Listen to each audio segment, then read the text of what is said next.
ಇನ್ನು ಕೊನೆಗೂ ಕೂಡ ನಕ್ಸಲರ ಶರಣಾಗತಿಗೆ ಮುಹೂರ್ತ ಫಿಕ್ಸ್ ಆಗಿದೆ. ಚಿಕ್ಕಮಗಳೂರಿನಲ್ಲಿ ನಕ್ಸಲರ ಶರಣಾಗತಿಗೆ ಕೌಂಟ್ ಡೌನ್ ಶುರುವಾಗಿದೆ. ಚಿಕ್ಕಮಗಳೂರಿನಲ್ಲಿ ನಕ್ಸಲರ ಶರಣಾಗತಿಗೆ ಕೌಂಟ್ ಡೌನ್ ಶುರುವಾಗಿದೆ. ಜಿಲ್ಲಾಧಿಕಾರಿ ಕಚೇರಿಯಲ್ಲಿ ನಕ್ಸಲರು ಇವತ್ತು ಶರಣಾಗ್ತಾರೆ.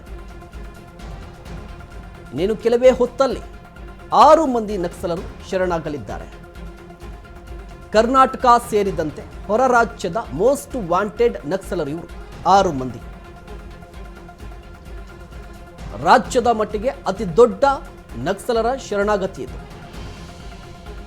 4 ರಾಜ್ಯಗಳಿಗೆ ಬೇಕಾಗಿದ್ದಂತಹ ನಕ್ಸಲರು ಇವತ್ತು ಶರಣಾಗ್ತಾ ಇದ್ದಾರೆ. ಕೌಂಟ್ ಡೌನ್ ಶುರುವಾಗಿರುವಂಥದ್ದು 11:15 ಜಿಲ್ಲಾಧಿಕಾರಿಗಳ ಕಚೇರಿಯಲ್ಲಿ ಅವರು ಶರಣಾಗ್ತಾರೆ.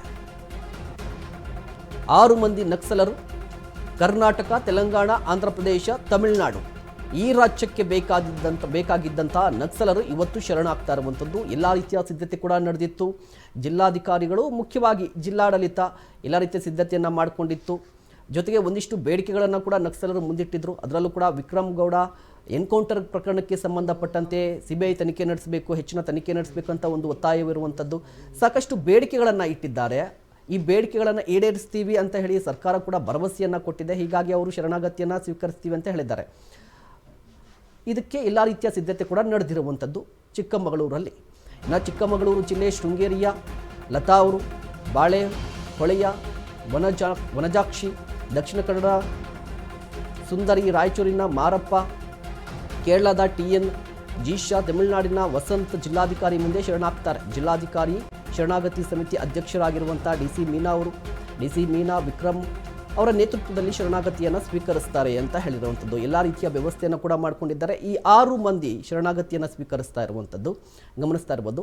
ಲತಾ ಆಗಿರ್ಬೋದು, ಸುಂದರಿ ಆಗಿರ್ಬೋದು, ವನಜಾಕ್ಷಿ, ಮಾರಪ್ಪ, ವಸಂತ್, ಜೀಶಾ ಇವರೆಲ್ಲರೂ ಕೂಡ ಇವತ್ತು ಶರಣಾಗ್ತಾ ಇರುವಂಥದ್ದು. ವಸಂತ್ ಮತ್ತು ಲತಾ ಇವರು ಮೋಸ್ಟ್ ವಾಂಟೆಡ್ ನಕ್ಸಲರಾಗಿದ್ದರು.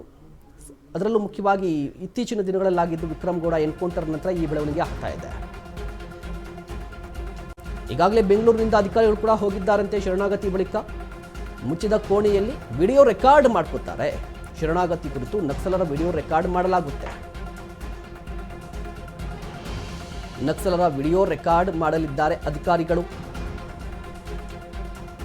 ಬಳಿಕ ಈ ಬಗ್ಗೆ ಸುದ್ದಿಗೋಷ್ಠಿಯನ್ನು ನಡೆಸ್ತಾರೆ.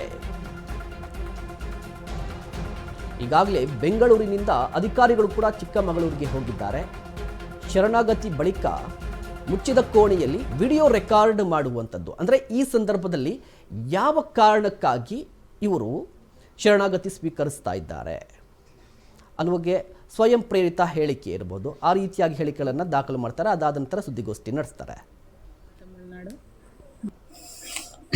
ಅದೇ ನಾವು ಕರ್ನಾಟಕದವರು ಮತ್ತು ಕೇರಳ, ತಮಿಳುನಾಡು 6 ಜನ ಕಾಂಬಿನೇಷನ್ ನಾವು ಮುಖ್ಯವಾಹಿನಿಗೆ ಬರಬೇಕು ಅಂತೇಳಿ ಒಂದು ಡಿಸೈಡ್ ಮಾಡಿ ನಾವೀಗ ಡಿಸ್ಕಷನ್ ಒಂದು ರೌಂಡು ಮುಗಿಸಿದ್ವಿ. ಅದೇ ರೀತಿಲಿ ನಾವು ಫಸ್ಟ್ ಡಿಸ್ಕಷನ್ ನಮಗೆ ಪಾಸಿಟಿವ್ ಆಗಿರುವಂಥ ನಾವು ಇಟ್ಟಿರುವಂಥ ಡಿಸ್ಕಷನ್ನ ನಾವು ಒಂದು ಹಂತದಲ್ಲಿ ಡಿಸ್ಕಷನ್ ನಡೆದಿದೆ. ಇವಾಗ 2ನೇ ರೌಂಡು ನಮಗೆ ಡಿಸ್ಕಷನ್ನು ನಡೀತಾ ಇದೆ. ಇದರಲ್ಲಿ ನಮಗೆ 2 ಸಮಿತಿಯವರು ನಮ್ಗೆ ಬಂದು ಅಲ್ಲಿ ಏನು ನಡೆದಿರುವಂಥ ವಿಷಯಗಳನ್ನೆಲ್ಲ ನಮಗೆ ಅಂಡರ್ಸ್ಟ್ಯಾಂಡ್ ಮಾಡಿಕೊಟ್ಟಿದ್ದಾರೆ. ಅದು ನಮಗೆ ಒಂದು ಒಟ್ಟಾರೆ ಇಲ್ಲಿ ಎಲ್ಲ ಸಿಚುವೇಶನ್ ನೋಡಿದಾಗ ಭಾಳ ಪಾಸಿಟಿವ್ ಆಗಿರುವಂಥ ಒಂದು ವಿಷಯ ಅಂತೇಳಿ ನಮಗೆ ಒಂದು ಖುಷಿನ ತಂದಿದೆ.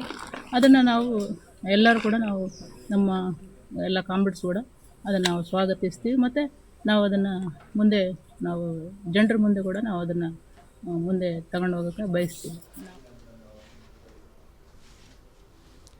ಈ ಬಗ್ಗೆ ಇನ್ನಷ್ಟು ಮಾಹಿತಿಯನ್ನು ಪಡೆಯೋಣ. ನಮ್ಮ ಪ್ರತಿನಿಧಿ ಅಶ್ವಿನಿ ದೂರವಾಣಿ ಸಂಪರ್ಕದಲ್ಲಿದ್ದಾರೆ. ಅಶ್ವಿನಿ, ಯಾವ ರೀತಿಯಾಗಿ ಸಿದ್ಧತೆ ನಡೆದಿದೆ ಚಿಕ್ಕಮಗಳೂರಲ್ಲಿ? ಏನೆಲ್ಲ ಕ್ರಮಗಳನ್ನು ಕೈಗೊಂಡಿದ್ದಾರೆ? ಮುನ್ನೆಚ್ಚರಿಕೆ ಕ್ರಮಗಳು ಯಾವ ರೀತಿ ಇದೆ? ಎಸ್ ಮಹೇಶ್, 6 ಜನ ನಕ್ಸಲರು ಶರಣಾಗತಿ ಹಿನ್ನೆಲೆಯಲ್ಲಿ ಚಿಕ್ಕಮಗಳೂರಿನ ಜಿಲ್ಲಾಧಿಕಾರಿ ಕಚೇರಿ ಮುಂಭಾಗ ಕೂಡ ಬಿಗಿ ಭದ್ರತೆ ಕೈಗೊಳ್ಳಲಾಗಿದೆ. ಇನ್ನು ಪ್ರವಾಸಿ ಮಂದಿರಕ್ಕೆ ಮೊದಲಿಗೆ ಕರೆತರಲಾಗುತ್ತೆ ಅಂತ ಹೇಳಲಾಗ್ತಾ ಇದೆ.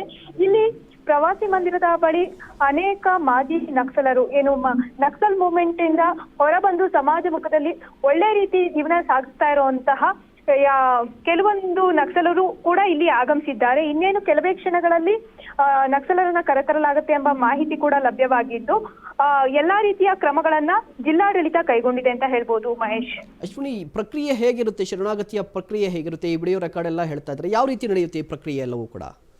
ಹೌದು ಮಹೇಶ್, ಏನು ಇದು ನಕ್ಸಲರು ಏನೀಗ ಮುಖ್ಯವಾಹಿನಿಗೆ ಬರ್ಲಿಕ್ಕಿಂತ ಮುಂಚೆ ಅವರಿಗೆ ಯಾವುದೇ ರೀತಿಯ ಒತ್ತಡ ಅಥವಾ ಯಾವುದೇ ಥ್ರೆಟ್ ಇಂದ ಇಲ್ದೇನೆ ತಮ್ಮ ಸ್ವಯಂ ಪ್ರೇರಿತವಾಗಿ ಬರ್ತಾ ಇದೆ ಅನ್ನೋ ಮಾಹಿತಿಯನ್ನ ಪಡೆಯಲಿಕ್ಕೋಸ್ಕರನೇ ಅವರು ಬಂದ ಬಳಿಕ ಏನು ಬೆಂಗಳೂರಿನಿಂದ ಬಂದಿರುವಂತಹ ವಿಶೇಷ ಅಧಿಕಾರಿಗಳು ಒಂದು ಕೊಠಡಿ ಒಳಗೆ ಕರೆದೊಯ್ದು ಅವರ ವಿಡಿಯೋ ರೆಕಾರ್ಡ್ ಅಂದ್ರೆ ಅವರ ಹೇಳಿಕೆಯನ್ನ ಪಡೆಯಲಿದ್ದಾರೆ. ಅದಾದ ಬಳಿಕ ಅಧಿಕಾರಿಗಳು ಪ್ರೆಸ್ ಮೀಟ್ ಮಾಡ್ತಾರೆ ಎಂಬ ಮಾಹಿತಿ ಲಭ್ಯವಾಗಿದೆ. ಮಹೇಶ್, ಧನ್ಯವಾದ ಅಶ್ವಿನಿ ತಮ್ಮೆಲ್ಲ ಮಾಹಿತಿಗಾಗಿ.